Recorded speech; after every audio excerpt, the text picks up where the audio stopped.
A paz do Senhor, irmãos. Estamos aqui para comentarmos mais uma lição da Escola Bíblica Dominical. A lição deste domingo é a lição número 10, que traz como título a intercessão pelos Efésios. O tema do trimestre é Igreja eleita, redimida pelo sangue de Cristo e selada com o Espírito Santo da promessa. Intercessão pelos Efésios. Quem faz essa intercessão? O apóstolo Paulo, né? E o que é intercessão? Intercessão é o ato de interceder.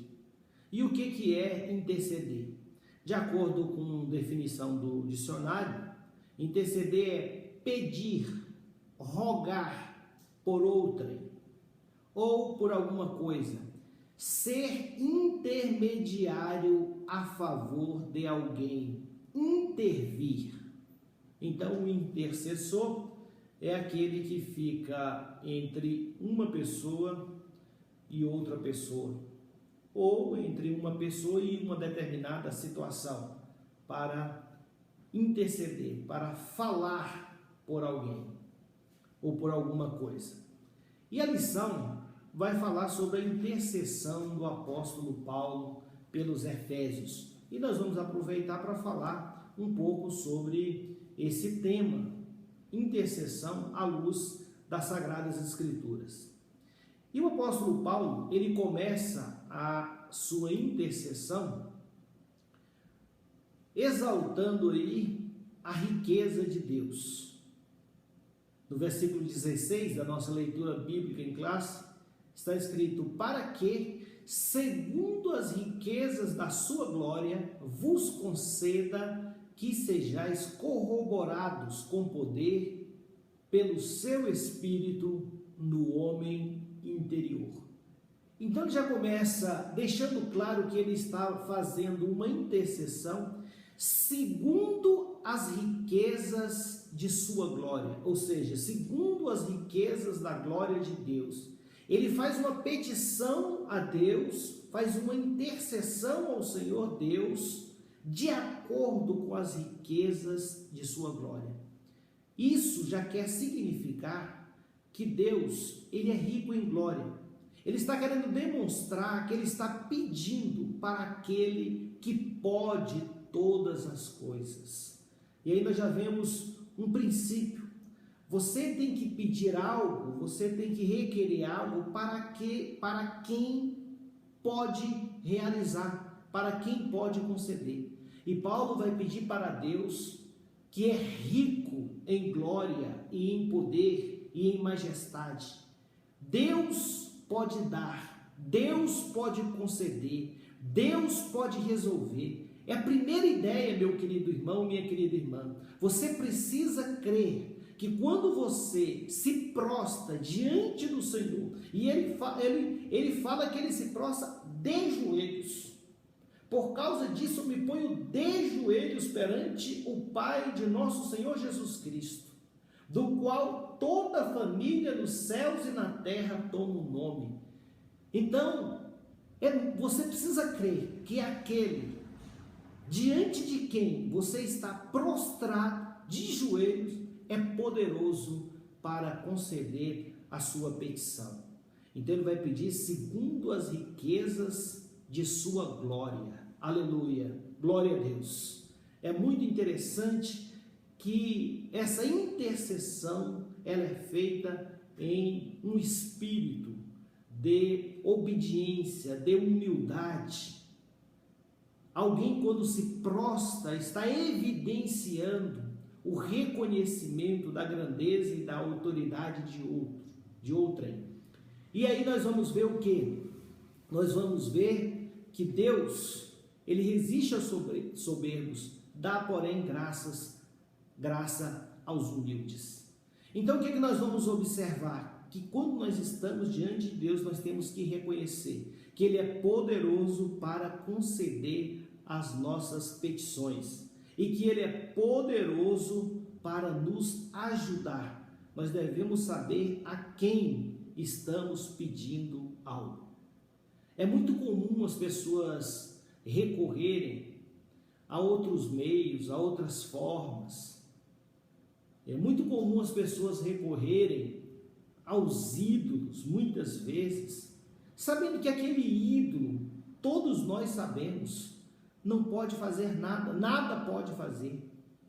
A esses ídolos feitos por mãos humanas, por mais que as pessoas neles acreditem, eles não podem fazer nada. São ídolos vazios, são feitos por mãos humanas, eles não podem realizar algo, eles não têm vida. Mas nós, quando nos prostramos diante de Deus, como o apóstolo Paulo, nós fazemos petições segundo as riquezas da glória de Deus. Aleluia! E Ele é poderoso para nos dar esta vitória. E nós vemos, irmãos, que o primeiro pedido que ele faz, o primeiro pedido que o apóstolo faz, é que sejam corroborados quem? Os efésios, com poder pelo Espírito Santo no homem anterior. Esse verbo corroborar quer dizer ratificar, confirmar. Então, a oração intercessória do apóstolo é no sentido de que os efésios sejam confirmados, aleluia, no poder do Espírito Santo no interior, no homem interior, no íntimo, aleluia, que é onde opera o Espírito de Deus. E o Espírito Santo, ele é essencial na vida do crente. Nós precisamos ter o Espírito Santo. E quando nós passamos a ter o Espírito Santo? Quando nós reconhecemos a Jesus Cristo como nosso Salvador, nós passamos a ter o Espírito de Deus. E nós precisamos também ser revestidos com o Espírito Santo. E o que é o revestimento com o Espírito Santo? É o batismo com o Espírito Santo. A oração do apóstolo é que os efésios tenham o Espírito Santo em seu íntimo, em seu interior, que passem a viver de acordo com aquilo que está no seu interior, a saber, o Espírito Santo. E o Espírito Santo, ele tem dois papéis principais. O papel de instrutor, já que o Espírito Santo, ele nos ensina, ele nos faz lembrar as lições da palavra de Deus. Então ele é o nosso professor, o nosso mestre, mas ele também tem um outro papel, ele é o nosso guia. Aqueles que são guiados pelo Espírito de Deus, esses são filhos de Deus. Então ele nos guia, ele nos orienta, ele nos mostra o caminho a seguir. O Espírito Santo é também o selo da promessa. Nós somos selados no Espírito Santo ou pelo Espírito Santo para o dia da redenção. O selo do Espírito Santo é indicativo de que nós somos propriedades de Deus. Aleluia! Então, a primeira oração, o apóstolo faz questão de pedir que os efésios sejam confirmados pela presença do Espírito Santo em suas vidas. Ele sabia que é essencial que o Espírito Santo esteja habitando no crente. E eu fico pensando, existem religiões, existem igrejas, protestantes até, que não reconhecem a pessoa do Espírito Santo. Acha que a pessoa do Espírito Santo é uma influência, é um vento, é uma brisa, e não a terceira pessoa da Trindade. Como essas pessoas irão subsistir diante dos grandes problemas da vida? Como elas vão remar nessa vida, guardando os seus corações, guardando as suas vidas em santidade, sem o auxílio, sem a presença do Espírito Santo? É uma tarefa inglória, ingrata. Se com o Espírito Santo já é muito difícil, porque muitas são as oposições do maligno, muitas são as investidas da carne, muitas são as oferendas do mundo, mas nós temos o Espírito de Deus, aleluia, que nos desperta dia após dia para as grandezas de Deus, que nos mostra que nós somos filhos de Deus e, como tais, devemos viver uma vida de santidade. Louvado seja o nome do Senhor. Louvado seja Deus que nos concedeu o Espírito Santo. Louvado seja o nosso Senhor e Salvador Jesus Cristo, que nos outorgou um outro Consolador, para que estivesse conosco para sempre, a saber, o Espírito de Deus. Então, o primeiro pedido, o Espírito Santo na vida dos Efésios. O segundo pedido é que Cristo habite em seus corações pela fé, para que estejam arraigados e fundados em amor. Aleluia. Então esse é o segundo pedido. Primeiro ele pediu a presença do Espírito Santo. E agora ele pediu que Cristo Jesus habitasse pela fé no coração dos efésios. Porque assim eles estariam arraigados e fundados em amor. Aleluia. A presença de Cristo em nossas vidas é a nossa raiz, é o nosso fundamento. E aqui aparecem duas figuras. A figura do crente como uma árvore que lança as suas raízes, a saber, o amor de Cristo. E nós sabemos que as árvores possuem raízes para que não sejam levadas pelo vento, pelas tempestades. E o crente, ele tem que estar arraigado em Cristo, para quando vier as tempestades da vida, ele poder resistir e permanecer firme, atravessar a tempestade, atravessar o turbilhão do sofrimento, das controvérsias, das injustiças. Se ele estiver arraigado em Cristo, ele permanecerá firme, porque ele tem raízes profundas no Evangelho e na pessoa bendita de Jesus. A segunda figura é que nós estamos fundados em Cristo, em amor. E aí aparece a figura de um prédio que tem um alicerce, que tem uma fundação. E nós, como crentes, como edifício de Deus, devemos ter uma fundação, um fundamento, a saber, o amor de Cristo. O amor de Cristo em nós é o nosso fundamento. Por isso estamos firmes, porque temos um bom fundamento. Aleluia! Porque temos a pedra angular, a pedra de esquina, a pedra que os edificadores rejeitaram, mas nós não, nós aceitamos essa pedra que é fundamento desse edifício que somos cada um de nós. Aleluia! Estamos fundados em Cristo. Esse foi o clamor, foi a oração, foi a intercessão do apóstolo Paulo pelos Efésios, que eles tivessem esse fundamento. E nós também temos que ter esse fundamento, que é o nosso Senhor e Salvador Jesus Cristo, o amor de Cristo em nossas vidas. Louvado seja o nome do Senhor. E o apóstolo Paulo ainda faz um terceiro pedido. E o pedido é que, como consequência, dos dois primeiros pedidos, os efésios pudessem compreender a extensão do amor de Deus. Ele fala em comprimento, largura, altura e profundidade do amor de Deus. Quem está em Cristo Jesus, arraigado e fundado, tem a possibilidade de compreender a extensão do amor de Deus e, consequentemente, ser cheio de toda a plenitude de Deus. Irmãos, nós estamos falando de coisa gloriosa e profunda. Aleluia!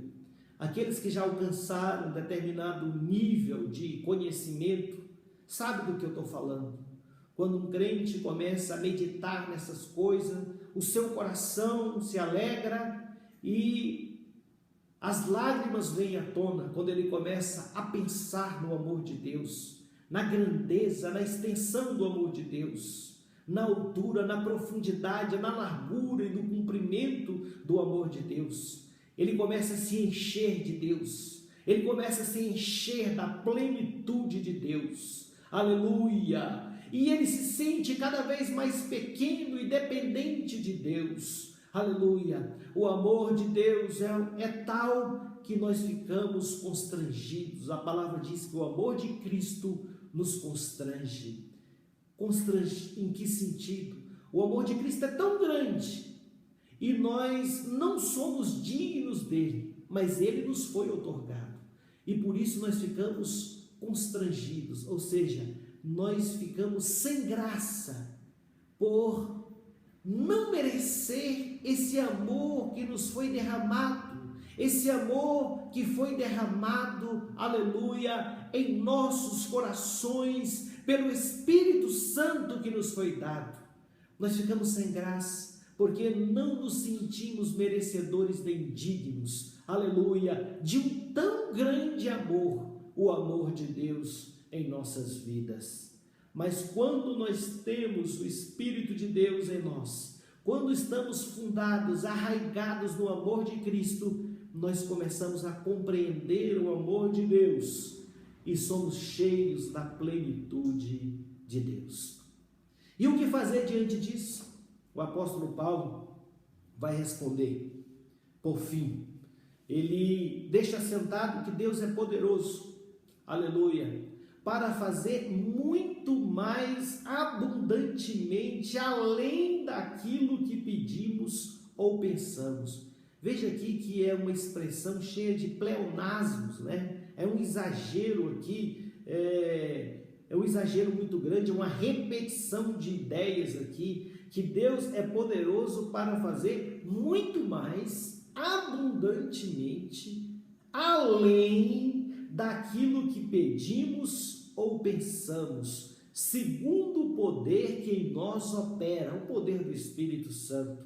Por isso, ele é digno de glória na igreja por Jesus Cristo em todas as gerações, para todos sempre. Aleluia. Meu querido irmão, minha querida irmã, o teu Deus, o meu Deus, é poderoso para fazer muito além daquilo que pedimos ou pensamos. Por isso, nós devemos dar glória a Ele em todas as gerações. Veja que chegou até a nossa geração. A nossa geração tem a oportunidade também de dar glória a Deus, de exaltar o nome do Senhor, de bendizer o nome do Senhor, porque Ele é digno de toda a honra e de toda a glória. Aleluia. Nós ainda queremos falar agora sobre intercessão. Já falamos sobre a intercessão à luz da lição, mas queremos falar da intercessão genericamente falando também, né? O que é a intercessão? Vamos entender sobre a intercessão e a importância da igreja de Deus ser uma igreja intercessora.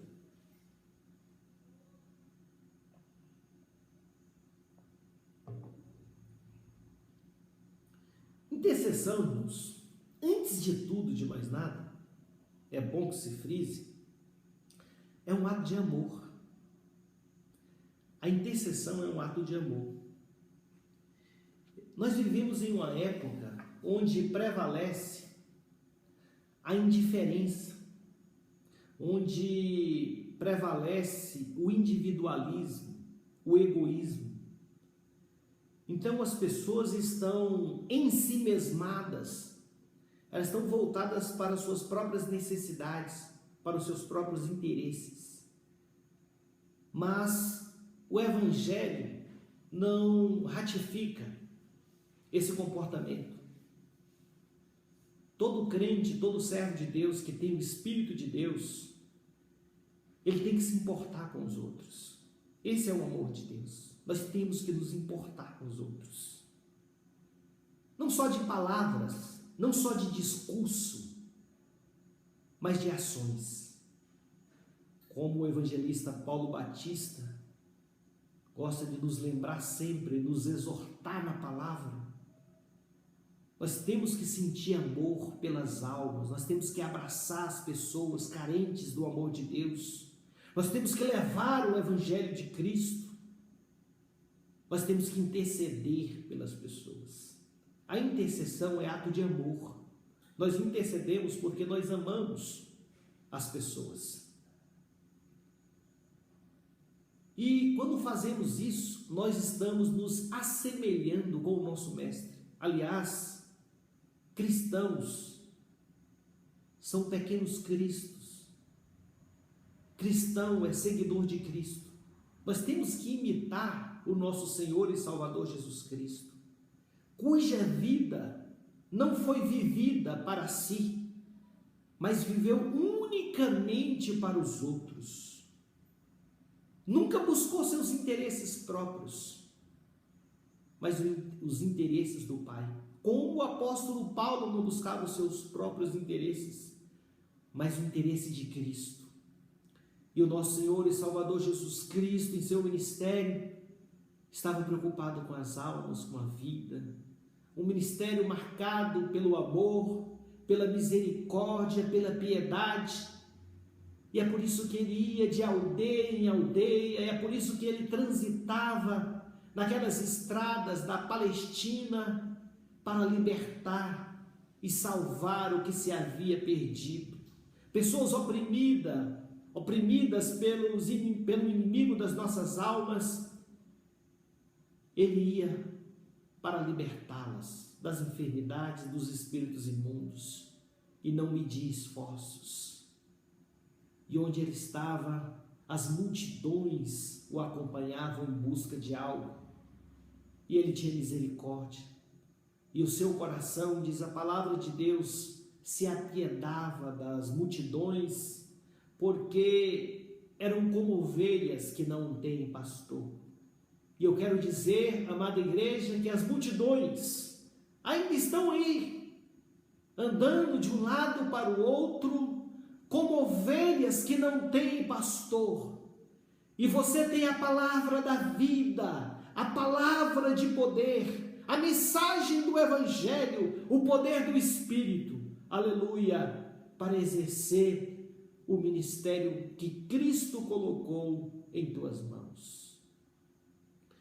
Jesus Cristo, no capítulo 17 do Evangelho segundo São João, o capítulo que é conhecido como a oração sacerdotal, Jesus vai ali interceder por sua igreja. Numa fração, não dá para ler todo o capítulo, mas do versículo 11 até o versículo 20, nós extraímos uma porção dessa oração sacerdotal. Nós vemos nosso Senhor e Salvador Jesus Cristo a falar: e eu já não estou mais no mundo, mas eles estão no mundo, e eu vou para ti. Pai Santo, guarda em teu nome aqueles que me deste, para que sejam um, assim como nós. Estando eu com eles no mundo, guardava-os em teu nome. Tenho guardado aqueles que tu me deste, e nenhum deles se perdeu, senão o filho da perdição, para que a Escritura se cumprisse. Mas agora vou para ti, e digo isto no mundo, para que tenham a minha alegria completa em si mesmos. Deles a tua palavra, e o mundo os odiou, porque não são do mundo, assim como eu não sou do mundo. Não peço que os tire do mundo, mas que os livres do mal. Não são do mundo como eu do mundo não sou. Santifica-os na verdade. A tua palavra é a verdade. Assim como tu me enviaste ao mundo, também eu os enviei ao mundo. E por eles me santifico a mim mesmo, para que também eles sejam santificados na verdade. Eu não rogo somente por estes, mas também por aqueles que, pela sua palavra, hão de crer em mim. Jesus intercedeu por sua igreja de todos os tempos. Na parte final, Jesus está a falar de ti e de mim, quando ele diz: eu não rogo somente por estes, mas também por aqueles que, pela sua palavra, hão de crer em mim. De modo que eu e você fomos alvo, fomos objeto da oração do nosso Senhor e Salvador Jesus Cristo. Aleluia! Então o próprio Cristo intercedeu por nós. Paulo intercedeu pelos Efésios e por todos os crentes de sua época. E eu digo para os irmãos, a marca da igreja é a intercessão. Nas nossas igrejas, comumente, o círculo de oração sempre exerceu o papel de intercessão. Por isso os ministérios no passado avançavam tanto. Havia um batalhão de intercessoras, mulheres consagradas, mulheres que negavam a sua própria vida para se dedicarem à oração intercessória. Por isso as lideranças eram abençoadas, os ministérios prosperavam espiritualmente. Hoje ressentimos a falta de um ministério intercessório por parte do ciclo de oração mais aguerrido, mais presente. Mas nós podemos retornar, nós podemos refletir sobre esse assunto e retomar o poder intercessório da igreja, o poder intercessório do círculo de oração. Nós devemos interceder uns pelos outros, irmãos. É bíblico. Afinal, nós somos sacerdotes. A função sacerdotal do crente, uma das suas funções sacerdotais, é interceder. E nós temos que interceder uns pelos outros. A palavra de Deus diz em Tiago 5,16: confessai as vossas culpas uns aos outros e orai uns pelos outros para que sareis. A oração feita por um justo pode muito em seus efeitos. Vamos interceder uns pelos outros. Você intercede comumente, diariamente, pelos seus irmãos? Temos que interceder pelos pastores, pelo ministério. Temos que interceder pelos líderes de departamento. Temos que interceder por irmãos, irmãs, jovens, adolescentes, crianças. Temos que interceder. Devemos interceder pelas autoridades constituídas, conforme a própria palavra nos manda que façamos. Temos que interceder por todos aqueles que não conhecem a Cristo. É o que nós lemos na primeira epístola de Paulo a Timóteo, capítulo 2, do versículo 1 até o versículo 5.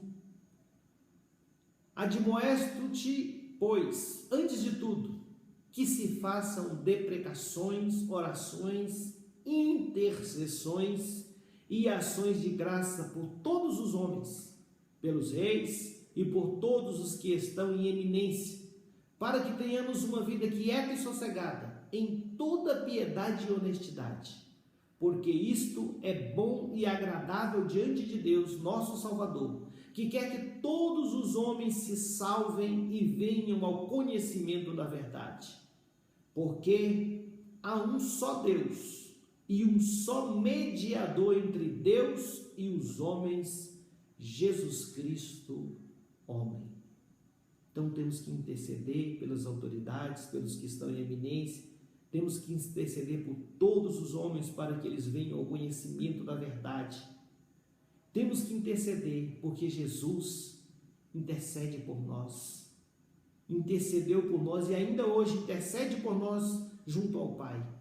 Porque Ele é o único mediador diante de Deus. Aleluia! Nós temos esse mediador.